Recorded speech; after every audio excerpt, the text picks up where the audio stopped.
साथ संगत जी प्यार से कहना, धन निरंकार जी। स्वागत है आप सभी का आपके ही चैनल पर। आज मैं आप सभी के लिए एक दिल को छू लेने वाली साखी लेकर आई हूँ। तो चलिए ज़्यादा समय ना गवाते हुए आज की साखी सुनते हैं। साथ संगत जी, दिशा आज अचानक से उठकर छत पर टहलने लगी। आज दिशा को मायके से ससुराल जाना था। वैसे भी दिशा केवल गर्मियों की छुट्टियों में ही मायके आती थी, वो भी केवल साल में 2 या 3 दिन के लिए। करीब 3 दिन पहले दिशा के पास उसके मायके से फोन आया कि तुम्हारे पिताजी का देहांत हो गया है। तब दिशा जल्दी से अपने पति को लेकर अपने मायके में चली गई। दिशा ने अपने बच्चों को अपनी सास के पास ही छोड़ दिया, क्योंकि दिशा के बच्चे बड़े थे और वो अपना काम और दादी का काम भी कर सकते थे। इसीलिए दिशा उन्हीं ससुराल में ही छोड़ आई थी।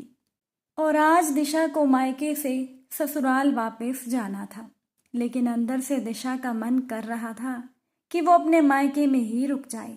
दिशा 3 भाइयों की अकेली बहन थी। तीनों भाभियां भी दिशा पर पूरा प्यार लुटाती थी।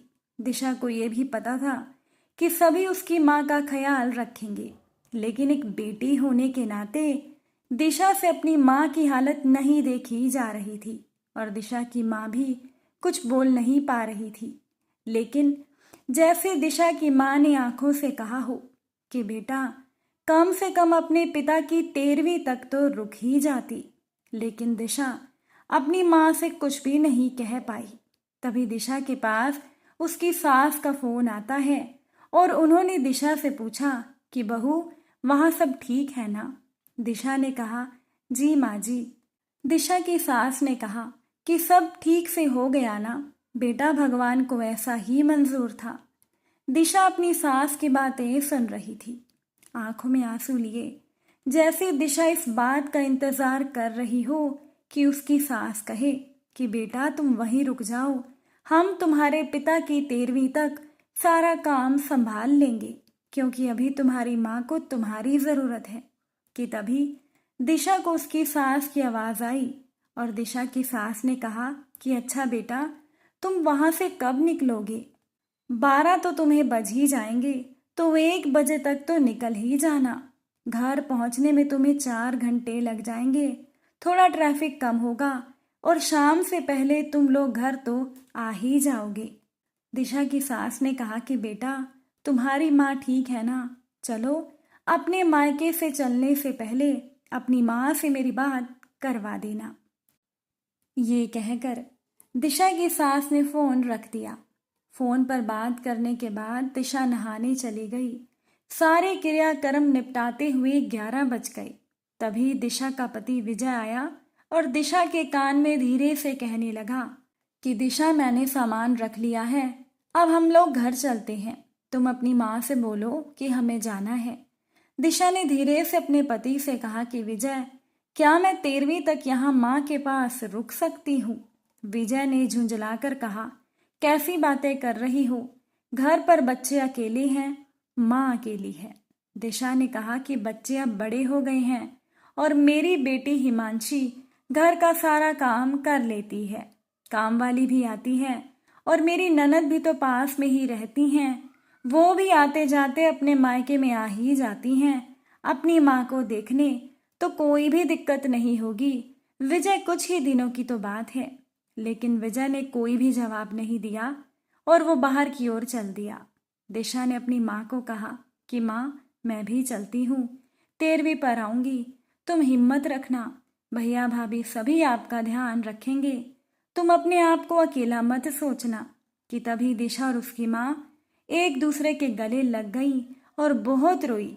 दिशा भारी कदमों से कार में बैठ गई। विजय कार में बैठा।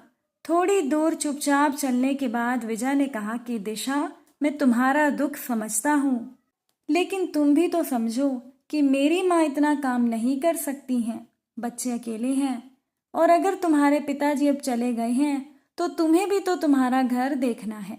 दिशा चुपचाप विजय की बातें सुनती रही। दिशा के आंसू नहीं थम रहे थे। अपने आप को संभालते हुए दिशा ने कहा कि विजय, आपको याद है जब आपके पिताजी की मृत्यु हुई थी, तब मैं और आप भी माँ जी का ख्याल रखने के लिए थे, लेकिन हमने दीदी का एक कोना जो कि माँ के दिल में था, उस कोने को खाली नहीं होने दिया।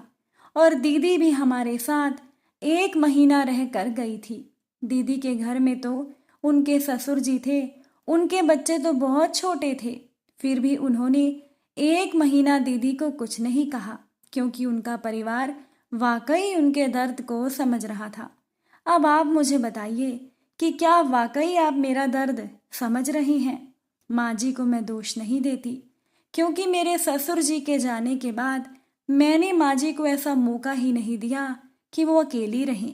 उन्हें मेरी आदत हो गई है। मैं मायके भी साल में केवल 3 दिन के लिए आती थी, वो भी जून के महीने में, क्योंकि माँ जी तब 3 दिन के लिए अपनी बेटी के घर पर चले जाती थी, क्योंकि दीदी के बेटे अर्पित का जन्मदिन होता था। तभी मैं मायके में जा पाती थी। क्या इसके बाद भी आप मुझे बताओगे कि वो मेरा घर है और मुझे उसका ख्याल रखना चाहिए? क्या आपको खुद मुझे ये नहीं कहना चाहिए था कि दिशा, तुम 13वीं तक अपनी माँ के पास ही रुक जाओ, मैं और हम सभी मिलकर अपना घर संभाल लेंगे, तुम ससुराल की चिंता मत करना। विजय, माता पिता तो सभी के बराबर होते हैं और ऐसे में उनके जाने का दुख भी बराबर होता है। और आप कह रहे हो कि आप मेरा दर्द समझते हो। ये कहकर दिशा शांत हो गई, लेकिन उसका मन हल्का हो गया था। फिर वो कार की खिड़की खोल सीट पर लेट गई। विजय चुपचाप गाड़ी चलाता रहा। अचानक से विजय की आवाज दिशा के कानों में पड़ी कि उठो दिशा, घर आ गया। दिशा उठी और उसने हड़बड़ाते हुए कार का दरवाजा खोला। जैसे ही दिशा ने बाहर पैर रखा, उसके आंसू बहने लगे, क्योंकि दिशा अपने मायके में थी। उसने कार का दरवाजा वापस बंद किया और विजय से कहने लगी कि मुझे माफ कर दीजिए, मैंने आज आपको इतना सुना दिया। विजय ने कहा कि दिशा, तुमने हमें कभी कुछ कहा ही नहीं कि तुम कब क्या महसूस कर रही हो, और ना ही हमने ये बात समझने की कोशिश की कि मेरी बहन की तरह शादी के बाद लड़की के मन का एक कोना मायके में भी होता है। अब तुम अपने मायके में जाओ, घर की चिंता मत करना। मैंने माँ को समझा दिया है। जब समय मिले तो शाम तक माँ को फोन जरूर कर लेना। अब तुम अपनी माँ का ध्यान रखो, मुझे जल्दी निकलना होगा, वरना मुझे देर हो जाएगी। दिशा कार से उतरकर निशब्द विजय को कार में जाती हुई देखती रही। साथ संगत जी, कभी कभी हमें अपनी भावनाओं को कह देना चाहिए, तभी कोई समझ पाता है। अगर इस साखी ने आपके दिल को छुआ हो तो अपने विचार कमेंट द्वारा ज़रूर बताइएगा। साखी अच्छी लगी हो वीडियो को लाइक कीजिएगा। साथ संगत जी, प्यार से कहना, धन निरंकार जी।